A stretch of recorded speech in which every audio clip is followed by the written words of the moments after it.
ഇനി കുറച്ച് ദിവസം കൂടിയുള്ളൂ, എക്സാം ഇവിടെ എത്തിക്കഴിഞ്ഞു. ഒരു വലിയ സിലബസ് തന്നെ പഠിച്ചു തീർക്കാനും ഉണ്ട്. ഇതുവരെ എന്തെങ്കിലും പഠിച്ചോ? ഇല്ല. എന്നാലും ഇപ്പോഴും നല്ല മാർക്ക് വാങ്ങണം എന്നുള്ള ആഗ്രഹമുണ്ടോ? ഉണ്ട്. വാവ്. എന്നാൽ ഞാനൊരു കാര്യം പറയട്ടെ, it is possible. It's not easy, but it's possible. So ഈ വീഡിയോക്കകത്ത് നമ്മൾ ഡിസ്കസ് ചെയ്യാനായിട്ട് പോകുന്നത് കുറച്ച് എഫേർട്ട് എടുത്തുകൊണ്ട് എങ്ങനെ കൂടുതൽ മാർക്ക് സ്കോർ ചെയ്യാനാണ്. So let's get into it.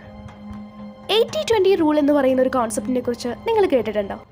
ഈ ഒരു റൂളിനകത്ത് പറയുന്നത് 80% of your result come from just 20% of your effort എന്നാണ്. സിമ്പിളായിട്ട് പറഞ്ഞാൽ ഒരു എക്സാമിൽ നിങ്ങൾക്ക് 80% ഓഫ് റിസൾട്ട് ഉണ്ടാക്കാൻ വേണ്ടി ആ ഒരു ഹോൾ സിലബസ് ഒന്നും നിങ്ങൾ പഠിക്കേണ്ട കാര്യമില്ല. You just need to focus on the 20%. സോ കുറച്ച് പഠിച്ചുകൊണ്ട് കൂടുതൽ മാർക്ക് സ്കോർ ചെയ്യാനായിട്ട് ഈ 80-20 പ്രിൻസിപ്പിൾ എങ്ങനെ നമുക്ക് നമ്മുടെ സ്റ്റഡീസിൻ്റെ കാര്യത്തിൽ ഇംപ്ലിമെൻറ്റ് ചെയ്യാനാണ് ഇനി നമ്മൾ പറയാൻ പോകുന്നത്. അതിനായിട്ട് നിങ്ങൾ ആദ്യം ചെയ്യേണ്ട കാര്യം ഫൈൻഡ് ദ ഇമ്പോർട്ടൻറ്റ് 20%. നമ്മുടെ സിലബസ് കൃത്യമായിട്ട് അനലൈസ് ചെയ്യുന്നതിലൂടെ, അതുപോലെ പാസ് പേപ്പേഴ്സ് അനലൈസ് ചെയ്യുന്നതിലൂടെ നമുക്ക് മനസ്സിലാക്കാം ഏറ്റവും ഇമ്പോർട്ടൻ്റ് ആയിട്ടുള്ള ഏരിയ ഏതാണ്, ഏറ്റവും കൂടുതൽ ചോദിക്കാൻ ചാൻസ് ഉള്ള, എപ്പോഴും ചോദിച്ചുകൊണ്ടിരിക്കുന്ന ആ ക്വസ്റ്റ്യൻസ് ഏതാണ്, ആ ഫോക്കസ് ഏരിയ ഏതാണെന്നുള്ളത് മനസ്സിലാക്കാം. ദെൻ ആ ഭാഗമാണ് നമ്മൾ ഈ 20% എന്ന് പറയുന്നത്. സോ ആ ഭാഗം കൃത്യമായിട്ട് മനസ്സിലാക്കാം. എക്കണോമിക്സിലാണെങ്കിൽ demand supply analysis, elasticity, market structure, ഇതൊക്കെ തന്നെ 80% ഓഫ് ക്വസ്റ്റ്യൻസിനകത്തും കാണാൻ സാധിക്കും. So spend more time in this concept instead of focusing on less important chapters. Then number 2, prioritize high impact areas. അതായത് spend the most time to understanding the key topics instead of trying to be learn every single details. ഈ ചെറിയ ചെറിയ detail ആയിട്ട് ആ കാര്യങ്ങളിലോട്ട് കടക്കുന്നതിന് മുന്നേ നമ്മൾ ആ ഒരു ബ്രോഡ് ഏരിയ അല്ലെങ്കിൽ കീ ടോപ്പിക്സിനെ കുറിച്ചിട്ട് മനസ്സിലാക്കുക, അതിൽ പ്രയോറിറ്റി കൊടുക്കുക എന്നുള്ളതാണ് ഇമ്പോർട്ടൻ്റ് ആയിട്ടുള്ള കാര്യം. Trust me guys, mastering the essential will help you score better. അതായത് നിങ്ങൾക്കൊരു എക്സാമ്പിൾ വെച്ച് പറഞ്ഞു തരുവാണെങ്കിൽ, ഇപ്പോൾ നമ്മൾ എക്കണോമിക്സ് ഒരു എക്സാമ്പിളായിട്ട് എടുക്കുകയാണെങ്കിൽ, എക്കണോമിക്സിൽ ടൈപ്പ് ഓഫ് എക്കോണമി എന്ന് പറയുന്ന ഒരു കോൺസെപ്റ്റ് നിങ്ങൾക്ക് പഠിക്കാനുണ്ടെന്ന് വിചാരിക്കാം. സോ ആദ്യത്തെ ടൈപ്പ് എടുക്കുന്നു ക്യാപിറ്റലിസ്റ്റ് എക്കോണമി. ആൻഡ് അതിനകത്ത് വരുന്ന ഓരോ ഫീച്ചേഴ്സും അതിൻ്റെ മെറിറ്റ്, ഡിമെറിറ്റ്, ഇങ്ങനെ ഡീറ്റെയിൽ ആയിട്ട് അത് പഠിക്കുന്നതിന് പകരം type of economy.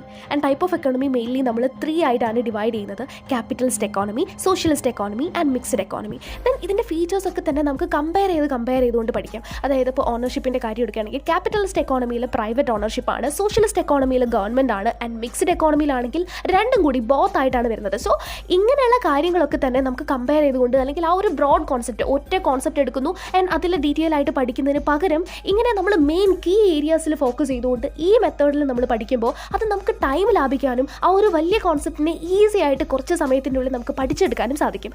I think you got it.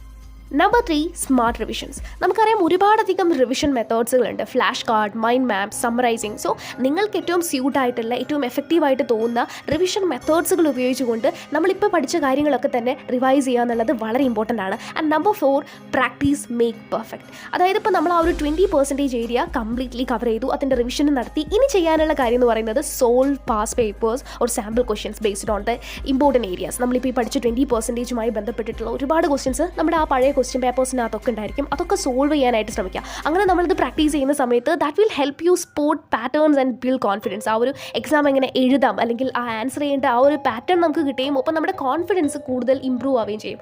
Okay, ഒന്ന് ആലോചിച്ച് നോക്കൂ, നിങ്ങളുടെ ക്വസ്റ്റ്യൻ പേപ്പറിലുള്ള 80% ചോദ്യങ്ങളും വരുന്നത് സിലബസിലെ വെറും 20% നിന്ന് മാത്രമാണ്. So why waste energy on less important parts? Focus on what truly matters and you will save time, reduce stress and score more. So next time നിങ്ങൾ പഠിക്കാനിരിക്കുന്ന സമയത്ത് റിമെമ്പർ അബൌട്ട് ദി 80-20 റൂൾ.